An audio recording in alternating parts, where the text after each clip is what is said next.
Ensuite, aujourd'hui, on veut parler des aigles. C'est-à-dire que j'ai toujours été fasciné par cet oiseau formidable qui vole à une altitude supérieure aux autres, cet oiseau qui est devenu un emblème. Et l'aigle, maintenant, on utilise souvent l'expression il est un aigle ou elle est un aigle pour parler de quelqu'un qui se démarque, pour parler de quelqu'un qui fait des exploits, pour parler de quelqu'un qui est vraiment rayonnant dans la société. Et j'ai des très bonnes nouvelles pour toi. Nous pouvons devenir des aigles. Nous pouvons voler à l'altitude des aigles. Souvent, les gens veulent nous tirer vers le bas. La société, les mentalités veulent nous tirer vers le bas. Mais je veux t'annoncer aujourd'hui qu'il est possible de prendre notre envol, qu'il est possible de voler plus haut. Et j'aimerais aujourd'hui t'aider, peu importe le domaine dans lequel tu es, que ce soit dans le ministère, dans l'entreprise, dans les affaires, dans les études, dans la science, dans le social, dans tous les aspects de ta vie. J'aimerais t'entraîner afin que tu puisses voler plus haut. Et voici 3 astuces qui vont t'aider à voler à l'altitude des aigles. Première astuce pour voler comme un aigle à l'altitude des aigles, c'est ne pas penser comme la majorité. Et j'aimerais lire un passage que je raffole dans la Bible qui est tiré du psaume 60 au verset 12 qui dit, attention, c'est tellement bon, « Avec Dieu, nous ferons des exploits. » Quel passage, quelle inspiration, c'est-à-dire qu'avec Dieu, je peux devenir un aigle. Avec Dieu, je peux voler comme un aigle. J'ai remarqué que les gens qui volent plus haut que les autres, peu importe la sphère de la société dans laquelle ils sont impliqués, ne pensent pas comme la majorité. Ils pensent différemment. C'est-à-dire que, imagine quelqu'un qui, à tous les jours de sa vie, se dit, avec Dieu, nous ferons des exploits. Tu t'inscris à l'université, avec Dieu, nous ferons des exploits. Tu lances une entreprise, avec Dieu, nous ferons des exploits. Tu démarres un ministère, tu implantes une église, tu écris un livre, tu fais un album, avec Dieu, nous ferons des exploits. Mon ami, c'est pas le même niveau. Juste en déclarant ces paroles, tu passes à un niveau supérieur. Le problème, c'est souvent un problème de mentalité et les gens ont tendance à penser comme la majorité. Mais l'homme et la femme qui vit à l'altitude des aigles ne pensent pas comme la majorité. J'ai des amis leaders ou pasteurs que je considère dans ma vie comme des aigles. Et quand je m'assois avec eux, quand je parle avec eux, ils n'ont pas la mentalité de la foule en général. On parle d'un projet, ils parlent toujours en termes de possibilités. On déclare un projet, pourquoi pas? Faisons-le, lançons-nous, Dieu est capable, on va réussir, c'est possible, on commence quand? Tu vois, une mentalité différente. Ils parlent en termes de possibilités au lieu de parler en termes d'impossibilités. Ils ont une mentalité différente. Ne te laisse pas forger, ne te laisse pas contaminer, ne te laisse pas entraîner par la mentalité de la majorité. Si tu veux voler à l'altitude des aigles, sois imprégné de cette mentalité qui vient du ciel. Avec Dieu, nous ferons des exploits. Peut-être qu'aujourd'hui, je me sens faible, peut-être que je ne me sens pas à la hauteur, peut-être que je suis terrifié, j'ai peur, mais avec Dieu, nous ferons des exploits et je vais adopter la mentalité du ciel. Je vais adopter la mentalité de Dieu, qui est une mentalité complètement différente de la pensée populaire. Et c'est à cause de cette mentalité que je vais prendre de l'altitude et voler à l'altitude des aigles. Deuxième astuce pour voler à l'altitude des aigles, c'est faire ce que les autres ne veulent pas faire. Là, mon ami, on passe à un autre niveau.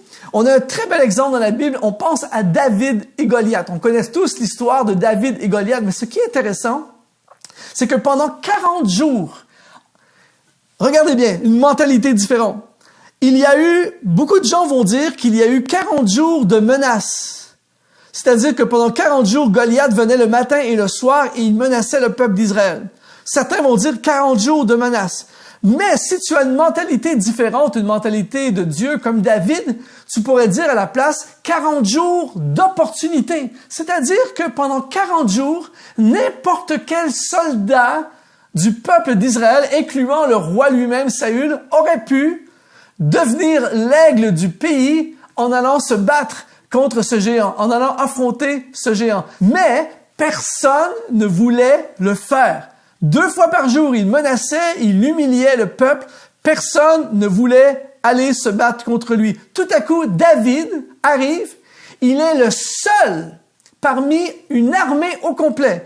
Il est le seul qui lui dit, personne ne veut le faire, moi j'irai me battre contre lui, moi je vais le faire. Et parce qu'il va faire quelque chose que personne ne veut faire, eh bien, il va triompher contre le géant et il va devenir l'aigle du pays. La Bible dit que les gens scandaient dans les rues, Saül a tué ses 1000, mais David a tué ses 10 000.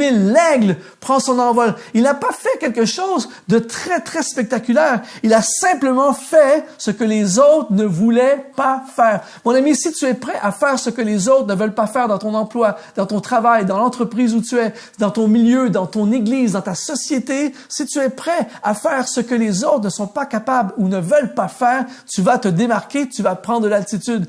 Combien sont prêts à dire, mais moi, je suis prêt à faire un 2e emploi. Je suis prêt à me trouver un 3e emploi. Je suis prêt à me lever à 5 heures le matin. Je suis prêt à aller là, à ces endroits où personne ne veut aller. Je suis prêt à appeler ou aller voir ce client que personne dans la société ne veut aller voir. Je suis prêt à faire le 1000 supplémentaire. Eh bien, tu vas prendre de l'altitude et tu vas te démarquer parce que ceux qui volent à l'altitude des aigles, ce sont des personnes qui font ce que les autres ne veulent pas faire. 3e astuce qui va t'aider à prendre et à voler à l'altitude des aigles, c'est quitter le nid sans assistance.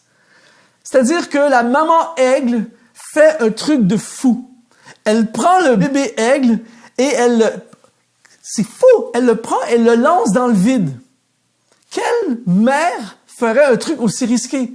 Mais la maman aigle sait que son aigle, son bébé aigle, est appelé à voler à une altitude supérieure. Elle sait que c'est un aigle et un aigle ne fait pas ce que les autres font. Un aigle prend plus de risques. Un aigle ose. Donc, elle se dit tout de suite, on doit le sortir du nid. Quand on se transporte dans le Nouveau Testament, on s'aperçoit que le seul qui va quitter la barque pour marcher sur les eaux, c'est Pierre.